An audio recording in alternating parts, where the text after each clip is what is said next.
Welcome to 91 Reasons, a pop culture fueled rocket into the far reaches of nerd culture. Featuring your hosts, Jeff, Rachel, Luna, Austin, and Josie. It's Tucker time. Yeah, let's do it for our country, the red, white, and the blue.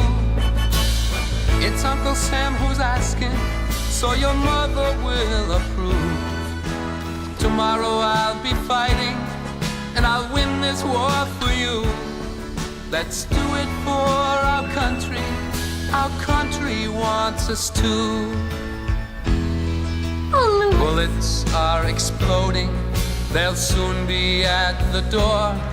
Give something to America you never gave before. Yeah, let's do it for our country, the red, white, and the blue. But are you sure my mother would approve? Your mother don't even have to know about it, Sharon.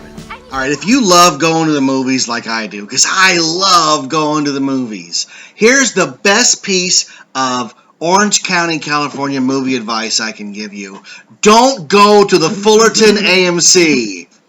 We've had nothing but trouble there. I don't know what the problem is. They've gone to one of those upscale dinner and a movie and cinema suite, whatever the hell that is, and you have to get there like in enough time to get a seat because it's assigned seating, which on its face is like, oh, that's a great idea. But okay, we went there last night and we were at least a half hour before the movie started. They told us, okay, I walk up. You got to get the whole story. I walk up. I've got 2 free manager passes, which I never say, do you know who I am? Do you know what I've done? Ever do that. The passes should have indicated to the girl in the box, I've already had a problem. These passes are because I had a problem. And I'm not asking for special treatment. I'm just asking to be treated right. So we get up there, and I said, 2 tickets, please. 3 tickets. I have 2 passes, so 1 ticket, 3 for total for Captain America, Civil War at 9 o'clock. And she goes, and I said, I'm not getting it. I don't understand. So I leaned down to the little glass because there's a little hole to put the tickets and the money. And I said, I can't hear you on the speaker. And she goes, you can talk to me without the speaker because my face is now in the window. And she goes, all we have for the 9 o'clock is front row seating. Which, we've done this dance before. That's exactly what happened for Batman Superman. Now, this is Tuesday night. The movie's been out 5 days, right? So, hey, who knew it had that kind of staying power Tuesday night at 9 o'clock? But I said, well, we dealt with it before. The seats recline so that you can stare up at the screen, right? We'll take them. I said, I'm not getting it. I bent back down. I can't hear you. Your speaker doesn't work. She goes, that's cinema suite, sir. Like I know what that means. I said, I don't know what you're talking about. It's 18 and over. I said, what? It's 18 and over only. I said, for the 9 o'clock Captain America? 18 and over. I said, oh my God. I said, I'll take them. What are they going to do? Are they going to card us? They card at the door, sir. Wait a minute. They're going to card me for Captain America to make sure? Because I've got, me and Luna are 18 and over 18. Austin is not over 18. Austin's dressed like an animal with animal ears on his head. And I said, she goes, well, they card. I said, well, you could have said that before you offered the seats to me. I mean, you can clearly see one of us is probably under 18. I said, I just looked at her for a long moment through the little window, like peering through the keyhole. And I said, why is it so difficult to go to the movies here? I said, F this place. We're out of here. I literally said, F this place, and I walked. I'm done. I'm not going to the AMC Fullerton. I am not going to the AMC Fullerton ever again. That being said, we ended up at the Downtown Disney one, which is a nice theater, except 2 things. First, you got to park miles away. Oh my God. Again, folks, Tuesday night.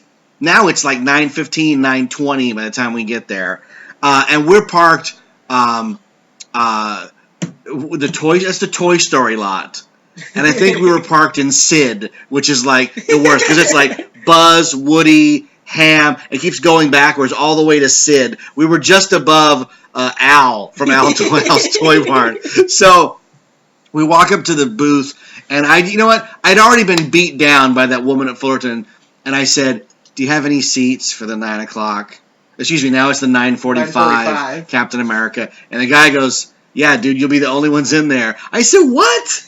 How can one theater be sold out and the other one?" And Downtown Disney was mobbed. Mm-hmm. I thought we were facing another sellout. So this guy, now you have to understand, at the Fullerton one, I got all the way to bringing my credit card and Stubbs membership card out to make the transaction, and she was not having it. The guy at Downtown Disney says, "Oh, by the way, it's Tuesday. Stubbs members' movies are half price." I didn't even know that. Wow. I didn't even know that. So we got in for all three of us with the passes, $10. So we splurged and bought popcorn. The other thing that's bad about the Downtown Disney AMC, do you know what I'm going to say? They've only got one bathroom. And they put us all the way at the end of the hall on the other side of the theater. So you had to walk past 5 theaters, the concession stand, the arcade, then the bathroom. So, like, I don't like to go during the movie, but I had to go. So I'm like doing the Howard Stern shuffle down the wall. That's where you walk fast running, but you don't want to look like you're running. I ran. I wasn't afraid. Howard does it in the movie. So, anywho. Wait. I did do a screw up before the movie began. They do that competitively. You can get like an Olympic medal for fast walking. Because one foot always has to be on the floor. So I should say I'm sitting here with Luna and Austin. Say hello. Hello. And so we got in the theater, right? We got to the concession stand. Now remember, folks, who you're dealing with. We are incredibly cheap. So I had a satchel bag, which is perfect for Downtown Disney because everybody has a bag. At Fullerton, it was very suspect. But at Downtown Disney, everybody's got a bag, right? So in the bag, I have 3 giant bottles of water and 3 supersized candy bars, right? Total of $8 at Walgreens. If you'd bought it at the AMC, it would have been $40. But we're getting the popcorn, and the guy goes, "Did you want to get a drink with that, sir?" And I'm trying to play it dumb, because if you're buying popcorn, of course you have to have a drink. What are you going to sit there and die in the theater?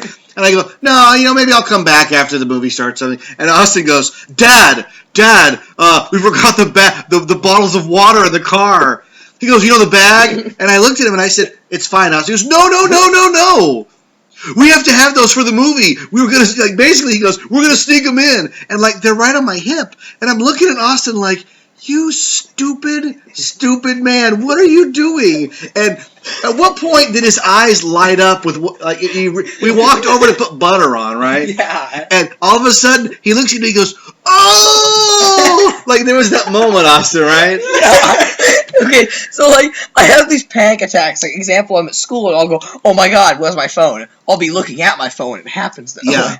But, So you thought we had walked all that way without the bottles. Now, yes. There wasn't time to go get them, so at that point, if we had forgotten them, what does it matter? We would have gone out to get them. No, we wouldn't have. I thought you would have. Because the guy said the magic word to me at the counter. If you buy the combo, which is the large drink and the large popcorn, you get this free Captain America Coca-Cola collector can. And I'm like, "Oh yeah, I'll take that because I'll sell that on eBay and pay for the whole trip." So you also got a Captain America popcorn bucket. We have a Captain America, but we're looking at it. It's right there. We're looking at it. Our Captain America popcorn bucket's right there. And the only reason we kept it is because A, it's a bucket, which you don't get a bucket, but I always give you a stupid bag. And B, Harry Plinkett has one in his basement that's Titanic. So we're paying homage to Red Letter Media's Harry Plinkett with our Captain America popcorn bucket. So we got in the movies. And I didn't realize. I thought it was 2 hours. I didn't realize that. Did you say it was the longest? It's next to the longest. The longest Marvel movie at 226 plus credits and trailers. 2.5 hours of movies, plus at least it was at least 25 minutes of previews or more. Mm-hmm. Like at one point, I turned to you and I said, "I forgot what movie we even came to see." I mean, that happens a lot. Like you sit there and they bombard you with all these stupid commercials. First, we were there for First Look. Oh, great. First Look, yawn, and then it was all these movie trailers and nothing really. I mean, the Suicide Squad one looked good. I don't remember the others ones. Were there? That's how. Pets one. Oh, they have you put on your 3D glasses. They go. That sassy woman goes, "Now put your 3D glasses on." You put them on, and it's the Secret World of Pets. And I was like, it's even better. Oh, screw that. It's even better. It says. It goes AMC, and some guy whispers, "Prepare to be amazed." Prepare to be amazed, yeah. Jason Bourne, which is great because they showed the scenes in Las Vegas that we saw them film while we were there. But finally, the movie. Well, the thing is, then they go, "Prepare to be amazed." You're like, here comes the movie, and then it's another commercial for Coke. Oh God! And that superhero one about protecting yourself in the theater is really obnoxious. Mm-hmm. Watch your stuff. Look for exits. If somebody's shooting the place up, duck. I mean, really? Thank you, movie person, for the most obvious advice of all time. Anywho, so we went and saw Captain America: Civil War, the latest Marvel offering, which we all remarked should have just been called Marvel Civil War. Yeah. I'm not sure why Captain America is the guy to further... Because, like, when they made an Iron Man movie, Iron Man 3 came out after the Avengers, but it didn't have any of the Avengers in it. No, it was just Iron Man. Captain America's like, well, listen, he can't just be Captain America. He's going to have all these other people with him. So it was kind of like Avengers Light. I think the director said... You got to move in. You got to move in. Avengers 2.5. Oh, I would totally agree with that. So... Let's dive right in. Austin, what did you think? I'll do like on Red Letter Media, they go, Austin, what did you think of Captain America: Civil War? I think it's the second best Marvel film next to Guardians. That's high praise. Better than Winter Soldier. Oh yes, much better. This movie, it has really well written characters and arcs, and it's very complex. You're not sure who's the villain and who's the good guy at times of the movie. That I would agree with that. The writing with Tony Stark is so good because they sort of had this idea in Iron Man 3 that he had some mental issues, that he had to go see therapy because of the Avengers stuff was scarring him. This movie is written perfectly. He's not a perfect person. He's gone through some stuff, and you can tell. We've gone from the bravado Tony Stark of say MySpace and throw the gang signs up and all that to a guy with daddy issues, severe daddy issues. We should preface this by saying major spoiler alert. We're gonna be all open here. If you've not seen Captain America: Civil War, stop listening. Come back to us after you've seen it because we're going to dissect the whole thing, including some of the bigger twists in the film. There's quite a few, actually. Not only twists, but really fun moments that if you haven't seen them, you don't want them spoiled. So, what would you give Civil War on a scale of 1 to 10? We'll just get that out of the way quick. Probably an 8.5. Oh, that's high praise. I was going to say 8. 8, but you still like Guardians of the Galaxy more. Yeah, I still like Guardians. But that's up your alley. Guardians. I mean, you're a space... Guardians is fun as an enclosed story. Yeah, this is fun as part of the saga. It's fully enclosed, and the other thing with Guardians is it's fun. This movie is much more serious at times. Well, that was the one thing Luna sat next to me, and I kept leaning over doing all these commentary. And the main issue, I love the movie. I thought it was great. It didn't have a lot of fun to it. Yeah. Eventually, it did. It did towards the end. The first half wasn't fun. The first half was just... We should set it up by saying that it opens with Captain America and his team tracking down... Crossbones. I would say skulls. Crossbones. Yeah. And he's going to steal some biochemical... disease or something. It didn't explain what it was. It was a generic object he wants. That's it. It doesn't matter what it is. It didn't even matter. The gimmick being that he doesn't even want it. What's his name? I kept saying Which guy? Crossbones. Crossbones? Crossbones is only on that mission. He's gonna blow himself up And with kill Captain America. That's his Because whole. this version of Crossbones was apparently somewhere in the other Avengers movie. He was in Winter Soldier. Was he in Winter Soldier? He's the guy that he fights on the ship way at the beginning. Okay. And then they fight him another time or something. But he drops something on his head, or I don't know. But yeah, he's on a suicide mission. So his whole thing is he's gonna blow himself up, and then the day is saved because I just assumed he was gonna blow himself up, and then the Cap was gonna lift his shield and go, whatever. Can Captain America be blown up? I don't know. I don't know enough about comics. But the day is saved by Scarlet Witch, who, let me go on record as saying, I can't stand that character. I don't like this iteration of it. She looks like she works part-time at Hot Topic.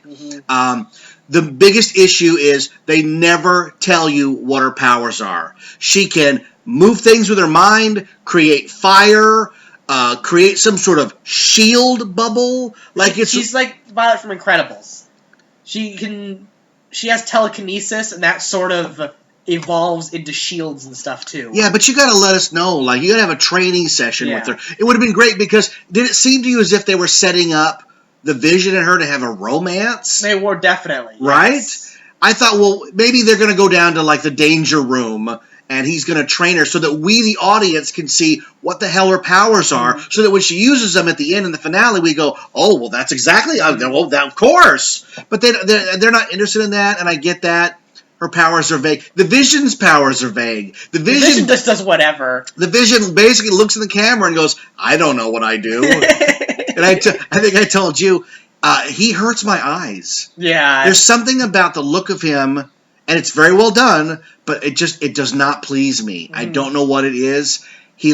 I think because I'm an actor and because I've done full prosthetic, if that's what it is, it looks painful. It's so thorough and so 100% covering that it looks painful. And I think I get irritated. It's like looking at Pinhead from Hellraiser.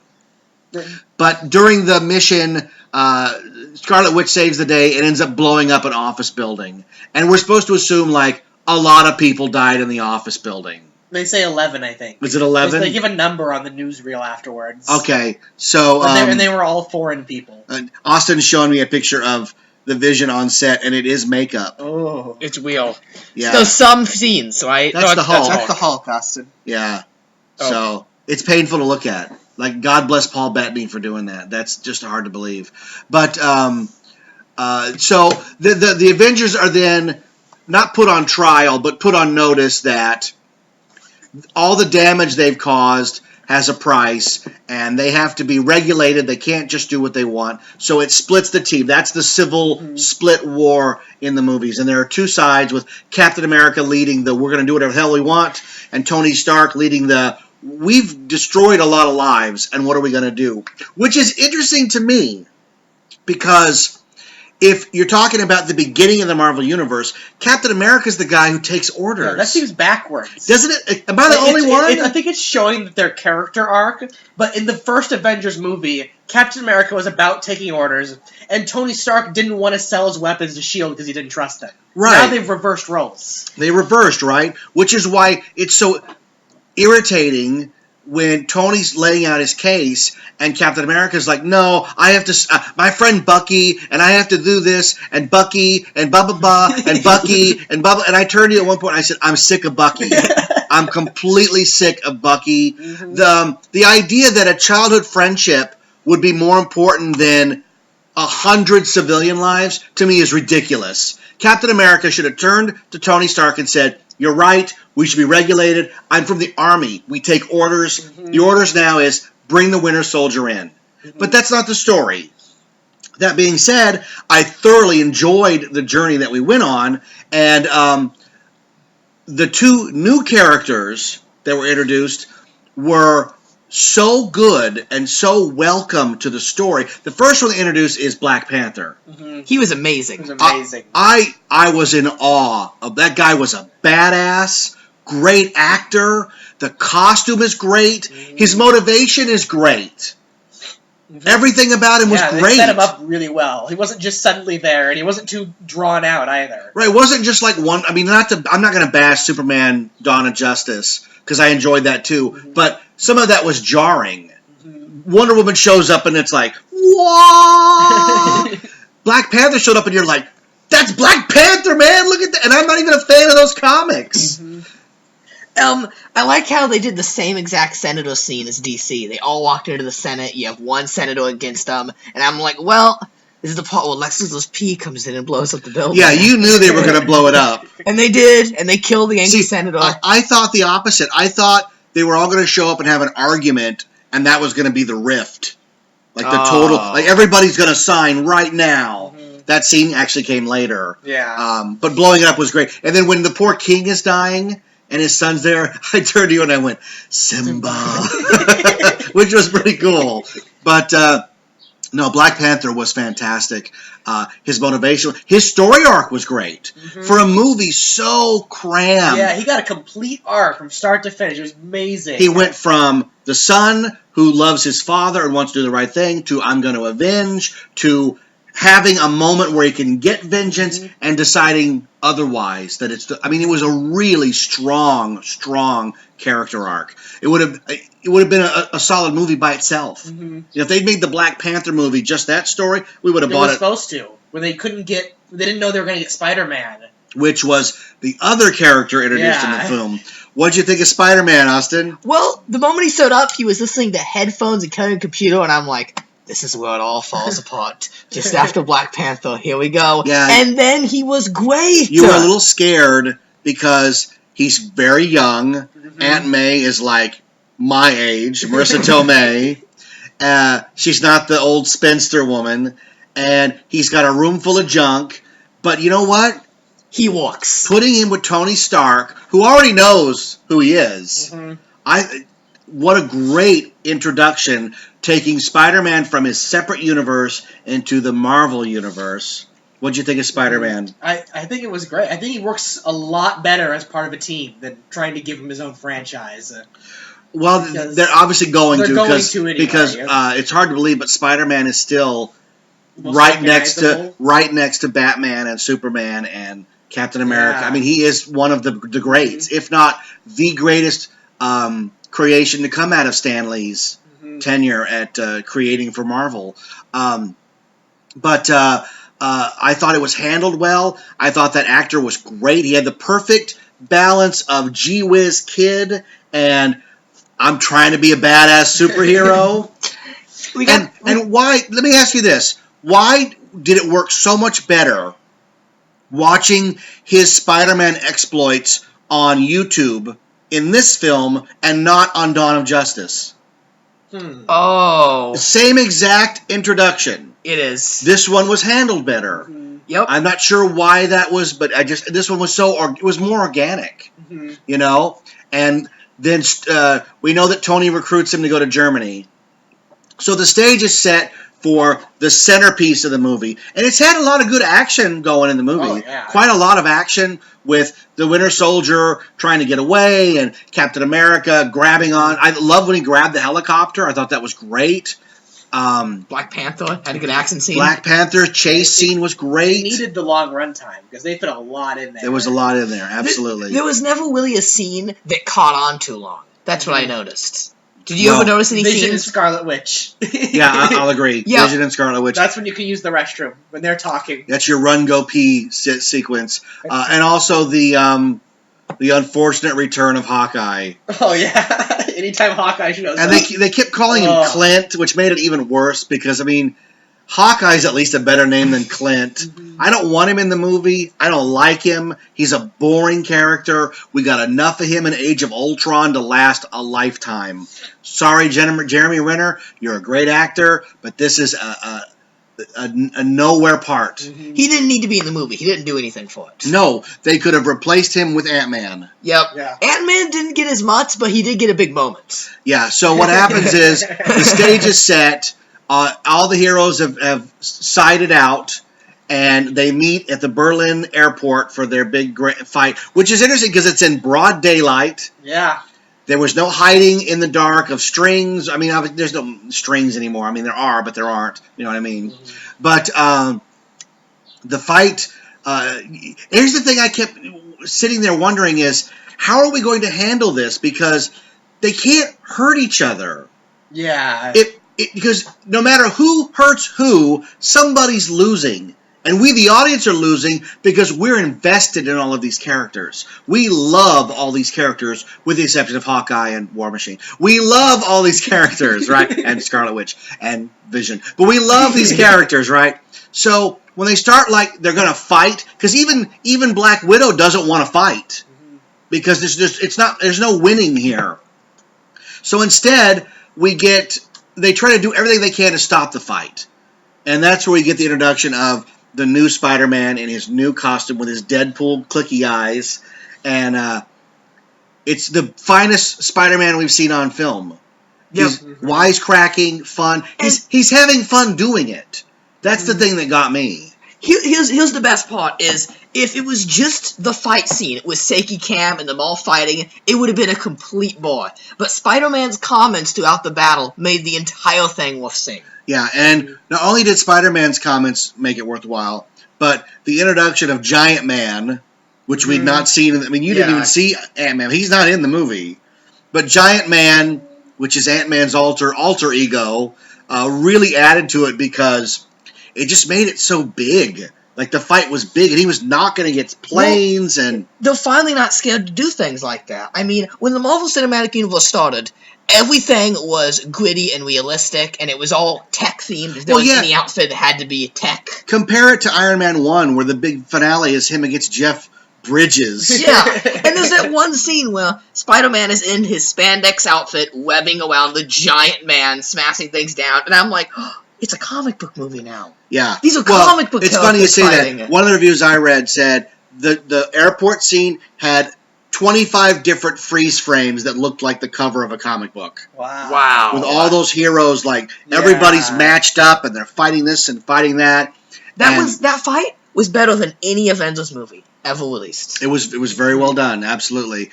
What did you... we laughed the biggest in that scene, I think. Which is the line was what? The Empire. He goes, hey guys, have you seen this old movie, The Empire Strikes Back? And I was like, first you're like offended. And then you're like, where's he going with this? I don't understand. He goes, well, on the snow planet. And as soon as he said that, he's going around Giant Man's legs with the webbing. And I went, oh, he got me. I laughed so hard. Because he was referencing the AT-AT battle on Hoth. Brilliant writing. And Robert Downey Jr. acting all offended. And what a great transition, though, to the fact that we saw young Robert Downey Jr. in one of the... Because we skipped over that. Yeah. That's one of the best scenes. That was amazing looking. We get to see the last time Tony Stark saw his parents alive. And they de-aged Robert Downey Jr. to about 1985. Like Weird Science... or Back to School, Robert Downey Jr., which I'm used to seeing. So I was like, oh my God, I haven't seen that guy in a movie in a long time. It's revealed that it's just a hologram, but it's very, very well done.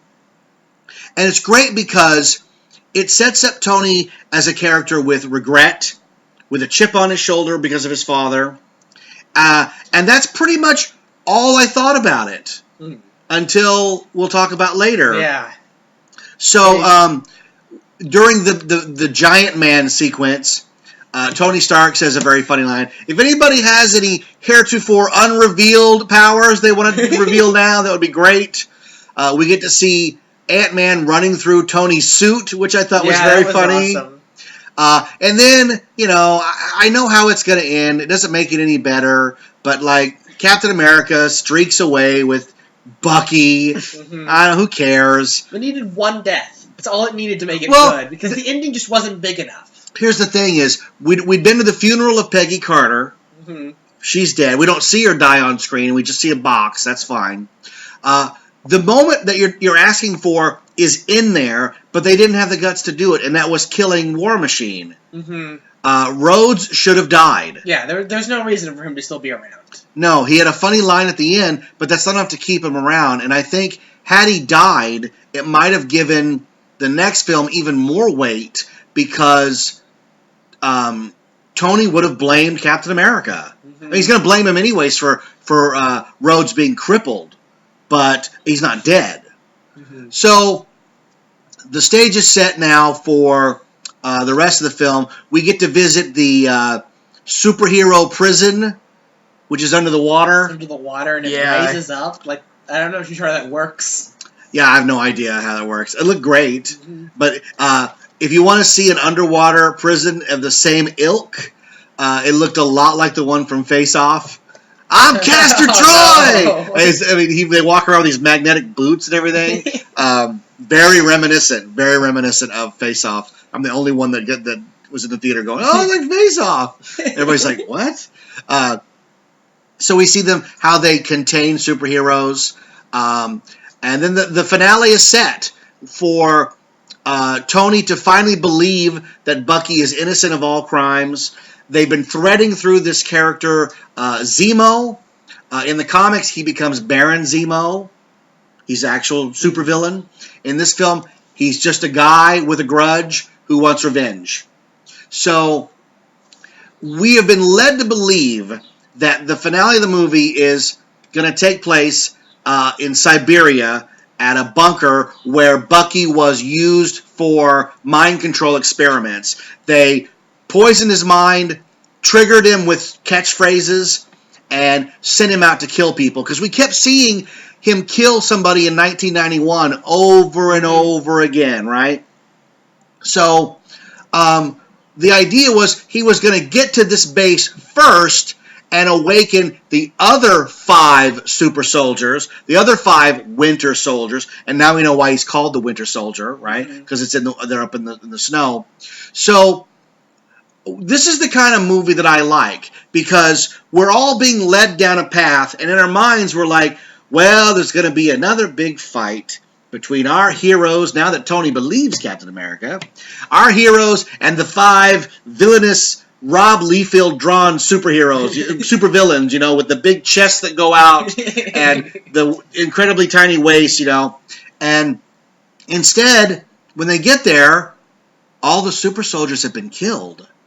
And the bad guy is hidden behind glass, built to withstand he mentions an exact bomb. Exact missile, yeah. And I laugh because I did the same thing at Mystery Lodge for a show that I wrote, where I go, you're not going to be able to break that glass. It's able to withstand an X-3 Stinger missile. I just made that up in the show, so I think I just made it up. So instead, now Tony's on their side. He's going to fight Zemo with Bucky and Captain America, right? It's all been cleared. The air has been cleared. And all the bad guy does is like, well, I just want you to watch this tape, huh? And literally a VHS tape starts rolling. Yep. And they're showing the same assassination that we saw. The third time now. It's the third time. And I'll tell you what, I didn't have any idea what was coming. I was blindsided. You didn't see it coming, right? I didn't see it coming until it was happening. I was shocked and surprised because when we got to it, I told you afterwards, it was a lot like Watchmen. The heroes band together. They go to an ice fortress to battle the bad guy that they think is going to be out. They're going to be outnumbered, i.e. Ozymandias is way better fighter than anybody on the team. In this one, it's the 5 super soldiers, right? And instead, there's no fight. Instead, Ozymandias goes, no, before you fight, watch this tape. And the tape is of New York, and in the comic, it's the squid, right? The bomb. So in this one, the same guy, he does the same thing. No. Watch this tape. So I'm like, what could be on the tape? Here's what I said. And this is my favorite movie moments. When the narrator turns out to be Tyler Durden, right? You're like, what? I didn't see that coming. I crossed my arms and I said, there's nothing on the tape. What's going to be on the tape that could change? We're near the end of the movie. And I'll be damned. What was on the tape, Austin? It was Iron Man's dad. Who? Right? Tony Stark's father? Yes. Yeah. Who did he say? Oh, Iron Man. Man's dad. They said Yeah. Adam Ant. No. Ant-Man on the tape. Oh my god. So- No, it was Tony Stark's dad. Tony Stark's mom and the dad, he was fine with. Because when Tony finally gets pissed, it's about his mom. Yeah. Because the Winter Soldier kills Mr. Stark and then walks casually around the car and chokes the life out of Tony Stark's mom. So that they can get what? You figured this out. The serum for the other soldiers. We saw it time and Because time again and never connected. Never connected. The movie has so much. It deserves a second watching. There's so much foreshadowing. Yeah. There's so much. They're telling you. They're like throwing it at you. There was one thing I was a bit confused about. Now, Tony Stark's father, that is the one from the first Captain America movie, right? Yeah, the Wolf's it's the same guy. Same guy. That's what I thought. Okay. Well, because earlier in the movie, Captain referenced America it, mentions yes. knowing him. And No, that's not the guy from Captain. No? No, it's a different actor. It's not a different actor. It's an old guy now. It's an older guy. Yeah. It's 91, so it's an older actor. It's the same character. Same character. Same character. That's all I need to know. Okay, no, same character. Tony Stark's dad created the super soldier, all the weaponry. Yeah, like he's the guy. he's the dude. He found vibranium. Yeah, there you go. So Tony sees it, and the bad guy just like, well, here we go. And the fight at the end was much different than the one we saw at the airport. Because the one at the airport, these guys don't want to hurt each other. And the fight at the end, Tony's going to kill them all. He is pissed. He is using everything he can to take down Captain America and kill the Winter Soldier. And it results in the Winter Soldier's arm being ripped right off his body. And when he did that, I even gasped. I went, oh my God. And I thought it was very well handled because the fight went on and on just long enough for you to feel it. And then when Tony finally got the upper hand and just pummeled Captain America and said, don't get up, final warning. In your mind, Iron Man won. Mm-hmm. And then Captain America stood up and went, I can do this all day. And then he won. So they each got their moment. He said the line from the first Captain America movie. I can do this all day? That's what he says in the alleyway against the bullet. Yeah. That's what I can do. Yeah, you're right. Look at you. That's good. So then he puts the shield in Captain America's core reactor.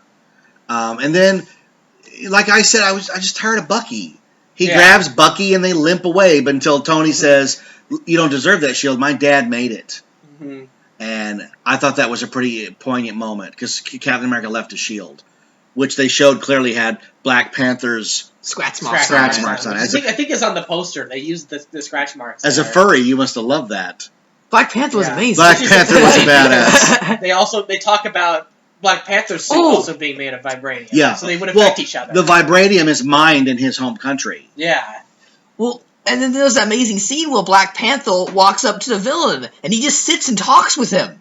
He doesn't pummel him or beat him up. And he just says, you've been consumed by vengeance. You have no redemption. You're just as bad as the rest of them. He goes, death is not for you because the living still want to deal with you. Yep. And they end up putting him in a cell for supervillains, which I thought was odd. But we did get to see Martin Freeman for some reason. Martin Freeman in the movie. I kept asking you, you think he'll show up next to Doctor Strange? Yeah.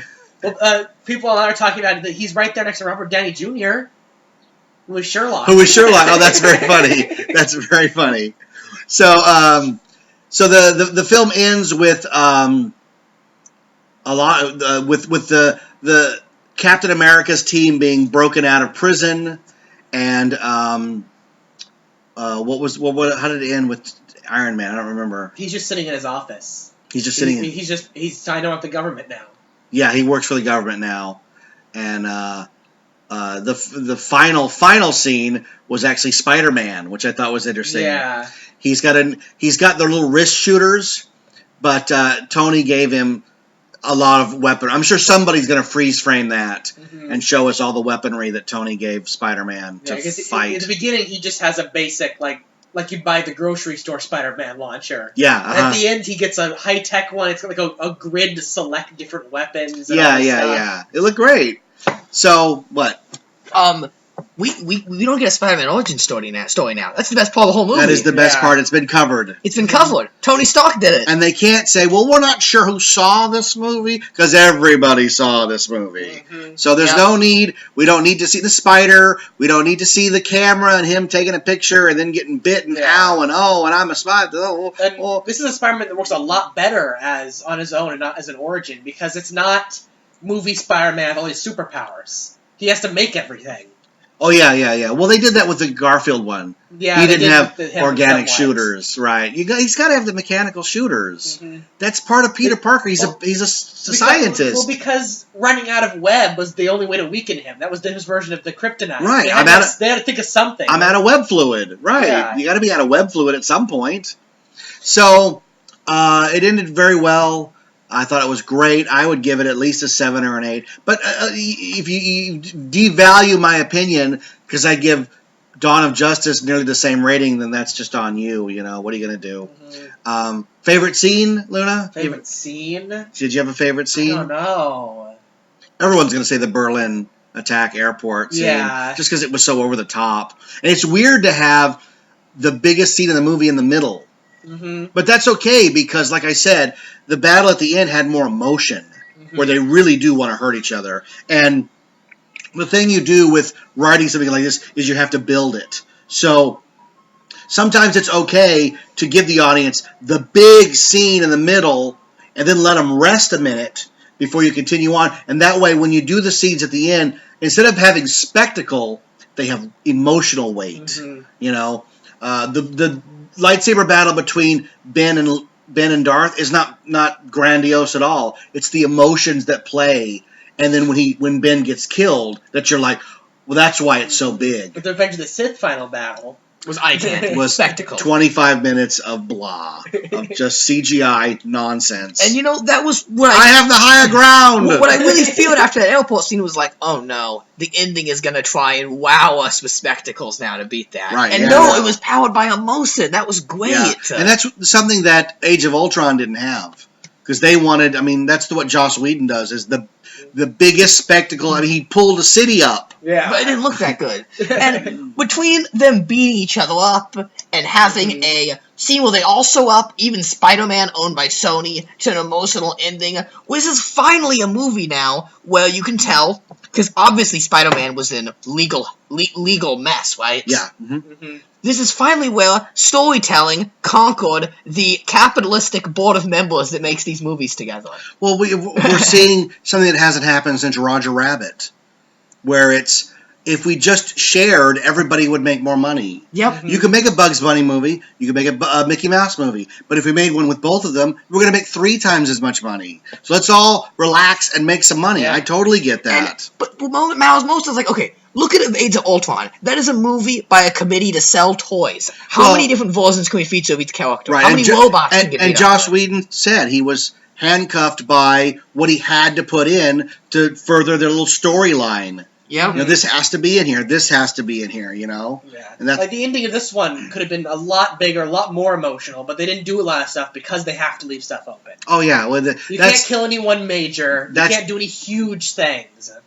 that's the unfortunate side effect of the shared universe, of the cinematic universe, is that you don't get complete stories. Mm-hmm. You get 95% of a story, and then you get 5% of the next story. Yeah. Which they're satisfying, but they don't fill you up. Mm-hmm. Because you're like, well, it didn't really end. You know, it ended with Captain America teaming up with Black Panther in his temple. You know, and the whole nonsense of Bucky going and cryo freeze I thought was stupid. Yeah. Why not just put like ultra cool headphones on him where they don't let all the words go in? I don't know. It just seemed like, well, thanks. I saved Bucky and then I put him on ice. Yeah. Really? That's it? And they can make anything, but they can put him in without an arm. Yeah. They'll bring him back for the Black Panther movie, so that's location. Oh, right. That's the writer's way of keeping him for a later movie. Oh, literally on ice. Store him on ice for a later movie. Literally. So, Captain America: Civil War, great movie. Go see it. Blah blah blah blah. Just don't go to the AMC Fullerton. going to waste your time there. Although, if you did see it at the AMC Fullerton, Austin, they do have the dinner and a movie option. You could get gourmet chicken strips Okay, fun on fact. your little table. I priced the chicken strips while we were there. How much are they? $17.89. $17.89. You think they're worth $17.89? No. What is worth that price? Think about the $18 chicken strips, and that's after you've paid a premium to get in. Yeah. And that's you gotta pay for the drink too. Wow, that is pricey. All right, we're gonna wrap it up. Thanks for tuning in for this. It's weird because I'm sometimes doing because normally when I talk about a movie, I've seen it 50 times. Yeah. So it just flows. But this is a new movie, so that's why I don't do a lot of new movie reviews because I don't have it takes a few watches. It really does. You said it yourself. This movie begs to be seen again. Mm-hmm. Lucky for us, this is a movie I would sit through again. I would go see it again. All right, well, we may go see it again. We saw Winter Soldier twice. I did. Mm-hmm. We saw The Drive-In. Yeah. All right, well, thanks for tuning in. Give us a review on iTunes. Check out our GoFundMe page to help us make a Don Berg cartoon. And what else? Thank you to everybody who's donated. Check out Q11 TV on YouTube for some of the finest comedy sketches ever put together by my good friend Robbie DeVillas. He's a comedy talent. He's also helping me put together the cartoon of Don Berg. We had Chris Gore over the other day. You probably have already heard that episode. What you didn't hear was Chris Gore walking around my house imitating Don Berg. How funny was that? That was something. You can never go on with Don Berg. And I put Don Berg. I said he was. I think I said at the show that he was the Uncle Owen. He's the Uncle Owen. Of the yeah. star. I want those droids on the South Ridge by noon. I was going into Cerritos Mall. You can waste time with your friends later, Jeffrey. So anywho, How is Don Berg a thing now? He's a thing because like Darth. Okay, look at all the things that are popular. Darth Vader, Kylo Ren. Villains are popular, and he is a villain, man. He's more machine now than human, twisted and evil. Doo, doo. All right, thanks for tuning in. I am the voice. I am Jeff. I am joined by my Civil War reenactors, Austin, Luna. and together we are the Marvel Universe 91. Oh, come on, try that again. That was a terrible lead-in. If we were a comic book, we would be up to issue 91 Reasons. That was much better. Just think about it, Sharon. It would be like as if we were doing it for the Statue of Liberty. Or the Grand Canyon. Yeah, the New York Yankees. It'll be like we're doing it We're doing it for Disneyland. Yeah, let's do it for our country. The red, white, and the blue. It's not a lot to ask of us.